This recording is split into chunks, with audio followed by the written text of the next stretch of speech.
Hey, what's going on, everyone? This is Mike Colleen at MikeColleen.com. Today, we're going to talk about intuition. It's one of your power tools against narcissistic abuse. One of the things, so I've been in the personal development field, which is saying mildly what it is that I actually do. I've been in the field for over 30 years now. I started early. I did study psychology in college right off the bat. And I think it was at 19 when I went to my first Tony Robbins seminar. I'd already bought his home study program, then I bought like another home study program from an NLP company.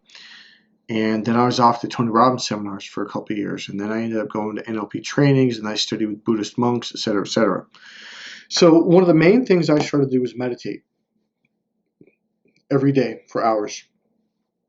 And I'm going to teach you a tool right now. It's real simple. When you meditate with your awareness inside. Most men will meditate out there, and what you're doing is your power is going out there. You want your power to be inside here. Putting your awareness inside your body. Imagine it's like a ball, and it goes inside you, and then it drops down into your belly, and then expands to your groin and your heart and your chest area, and have an open awareness of your body. Okay, I'm doing it just like that, right?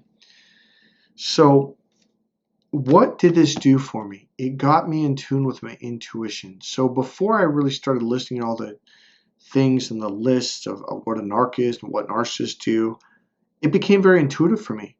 I didn't, one of my 20s or early 30s, I wasn't saying, here's techniques you use against narcissists. These are the things I was doing, and I was picking up on stuff and noticing, okay, there's that pattern again. What is this? I started calling them, when I was 28, I went through a spiritual awakening, and I mean, holy shit, my life changed and shifted. It was at that point when I became very conscious and aware. It was like with these words, it was like there's them and there's us. And now, as I look back in the Bible, the whole it was a Cain and Abel, but it was there's different lines of seeds of humans. And some of them are demonic narcissists, and some of them are the empaths, the good people, okay? So I didn't use those words, and I didn't quite click with the Bible, even though I used to read the Bible from beginning to end for like 12 years, a long time. And I went to church all the time. I didn't, because no one ever made a connection like, well, these are narcissists. But even in my 20s, I heard the word, but I didn't know what that word meant. So here's my point. Because I was very intuitive, because I began to develop paying attention to what I was feeling, all right? So the first way it was explained to me was this. Let's say you get a gut feeling in your right above your belly, right? And it's kind of fiery. Well, that might be saying, yeah, let's do this. This is going to work. Or it might be saying, no, dude, don't do it. Or it might be saying, don't do it yet. Find out more information. Now watch this.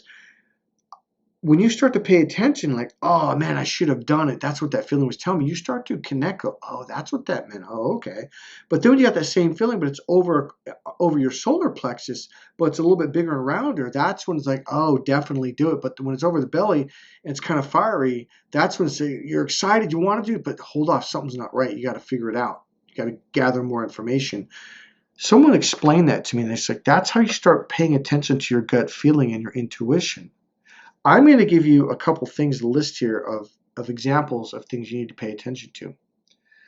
So the number one thing you have to do is you have to bring your awareness down inside. And what I did, I just meditated for hours with my awareness of my body. I would just feel it.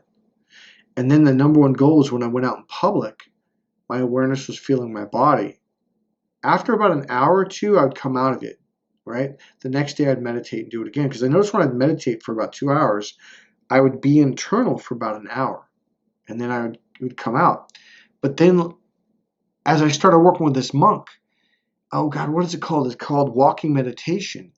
You're very in tune with your body. There's some techniques that I teach in my course that I've learned, some from Hawaii, from a kahuna. There's techniques that over time I began to develop and go, oh, these are all the same techniques to do this. And as you learn these series of techniques, you become very in tune inwards with your body. So now I can walk around being in tune as long as I'm conscious and being in the present moment, okay? So this is the number one core thing that I teach people and have been doing for over a quarter of a century. Here's why. It has to do with that artery in the lower brain that I was talking about in the last video, which I talk in all of my videos, because it's that important. When you learn how to open that artery, now you have power. The problem with men is we want to lock down and tighten up and be the macho masculine. You're disconnecting from your power when you do that. It's like pushing on the brakes. Like, yeah, you hold the steering wheel, you're pushing it down. It feels strong, but you're not going anywhere. And now people can attack you because you can't get away. But the minute you let go of the brake, the car starts to move and you put your foot on the gas pedal. Now you start to flow. But the male brain is all about resistance, and that is the left brain. And that's why narcissists are always doing this tug of war, this argument and battle, because it's everything to them is about resistance. They can't get out of it. In fact, I've had a couple clients that now, as I look back, like, oh, they were narcissists. Like, they didn't want to hear what I was saying. They didn't want to let go. Some people have fear of letting go. I understand that. This is a different thing. Like, no, because they go, you're just trying to bullshit me. You're trying to trick me. You're trying to manipulate me. I'm like, what are you talking about? Like, that blew my mind as I look back now, because they are so reptilian. Everything is kill or be killed with them. And if someone comes like, hey, man, no, you don't got to do that. You can learn to let go. And I'm like, oh, this guy's trying to get me killed. No, dude, I'm not. I'm trying to give you a lot of power. Sorry, I'm scratching my knee. I'm trying to give you a lot of power, okay? So here it is. Listen to your intuition, okay?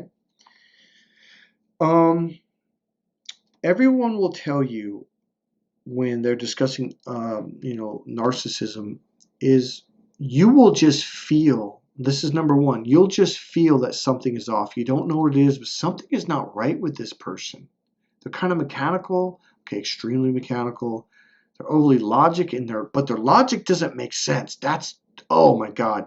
If you really pay attention, they might say this, and the next day they'll say something different on the same thing. Like, wait a minute, they said something totally different yesterday. If you start paying attention, they'll say, well, it's only logical, blah, blah, blah, blah, blah. And they say A, but then the next time this happens, they'll say B and C. And those will be totally radically opposite things. You're like, what the hell? This doesn't make any sense. And yet, but they convince you that they're fucking logical. I'm going to tell you right now, if you meet someone who talks like this and they're trying to be analytical and logical, don't fall for it. Don't fucking fall for it. Here's a phrase I came up with, because I learned this a long time ago. Logical people are usually the least logical people on the planet. They don't make any fucking sense. And here's why. Because they can't put the pieces of the puzzle. Because they see the pieces of the puzzle as separate entities. They don't realize you can connect them and then open up and see the bigger picture. This is common sense when you can do this. But most people, or men, especially narcissists, are doing this. They don't make any sense. All right? So if something feels off, go with it and get out. Find the exit door and get out. I'm telling you. If I can go back, I would have done that a long time ago with a lot of different narcissists I had to deal with. Number two, does your head feel dizzy? Does it feel like, whoa, like you get lightheaded, or almost like something's moving around, like you can't quite focus on anything? That's when they do these confusing games. They do the word salad. They'll say this, and then 10 minutes later say, I never said that. And they're constantly putting doubt in your mind, right? Like, oh, here's another one. Oh, God. He asked me a question about my childhood. I forget, it was my family. And he said, that's not true. That never happened. That's not real. And I was like, you weren't even born. What are you talking about? You weren't even there. How could you possibly fucking know? Well, this is a very typical narcissistic technique to even put doubt on your history when they weren't there. Don't fall for it, okay? So what happened with me was I got this like lightheaded feeling. I was like, whoa. And now, most people are like, oh, I'm just lightheaded. Oh, maybe there was a minor earthquake and I didn't notice it, or, whatever. No, man. That's a narcissist trying to spin your brain. They use a lot of techniques on doubt. Oh, God, what's the word? Denying your history, basically. Denying that.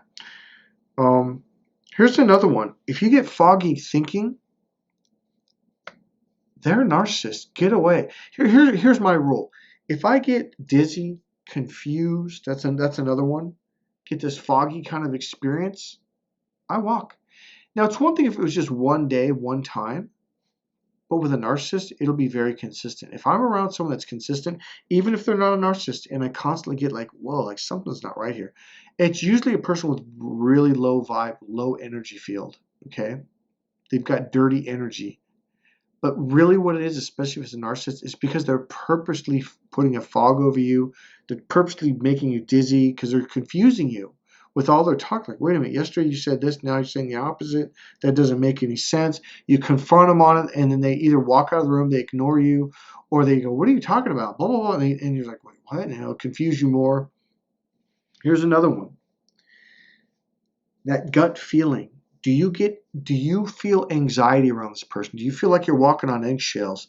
Do you have fear in your gut or in your body or your breathing? Does your breathing tighten up? Does your solar plexus in your lungs to where you can't even breathe deep, right? If you can't breathe deep around someone, get the fuck away. Run now. Pack your bags and freaking leave, okay? Another thing that I noticed was I'll get locked down on my forehead. It's like it just locks down. I can't think. If you get that when being around someone, get away. Here's a phrase I'm going to say that I've said in many videos in the past. You don't need to know why you feel that way.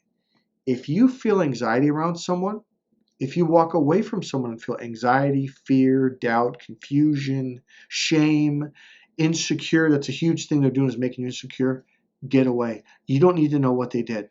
And you don't even need to know if they're a narcissist or not. Just know that when I'm around this person, I'm telling you, this is what I do because I've dealt with so much bullshit in my life. When I get around someone now and I get anxiety or I get doubt or I'm confused all the time, I just walk. I'm like, yeah, I don't want to, I'm not dealing with this. I'm not going down this goddamn freaking yellow brick road again. I'm not doing it. I've already been down this yellow brick road like 50 fucking times. I see the signs and I'm out. You need to start paying attention to the signs. You need to start paying attention to what your body is telling you. That saved my ass last time. I got this gut feeling. My solar plexus tightened up. My solar plexus never tightens up. I'm the most open. I work with my clients and I literally will open up their chakras, all of their chakras, and I'll expand their energy out and do it, and I'll teach them how to do it. I never get that. And when I was like, what the hell is this? And then I got a sting. It's like a big, imagine a big wasp sting, like a stinger that just went all the way into my solar plexus, and it's just like it fucking hurt. I'm telling you, that is the kiss of death. Do you feel the sting? Run. Fucking go. If you can't get all your stuff, then you bring bodyguards with you to come back and get them. Pack your bags and go. Listen to your intuition. Listen to your intuition. Listen to your intuition. But, you know, the sting, the tightness, like you really feel really tight in your solar plexus, your gut, or your, you know, this whole area, your chest, your lungs. You feel like you got sucker punched. That's another one. Like physical feeling. If you get a weird feeling, just walk. Hey, this is Mike Colleen. I do recommend that you spend time alone, at least 4 to 5 minutes to an hour, and just be in silence with your awareness on your body every day if you can, at least 5 days a week. And even on the weekends or whatever, do it for 30 minutes or more. It is very important for you to begin to be in tune with your body. Whenever I have an experience with somebody and I have any doubt or confusion, I will always go home or to a place where I can meditate or lay down and be with my feelings and go over what had happened during that experience that day. And things will start to pop up because when you clear your brain, you'll start seeing it. Hey, this is Mike Colleen at MikeColleen.com. God bless you guys and good luck.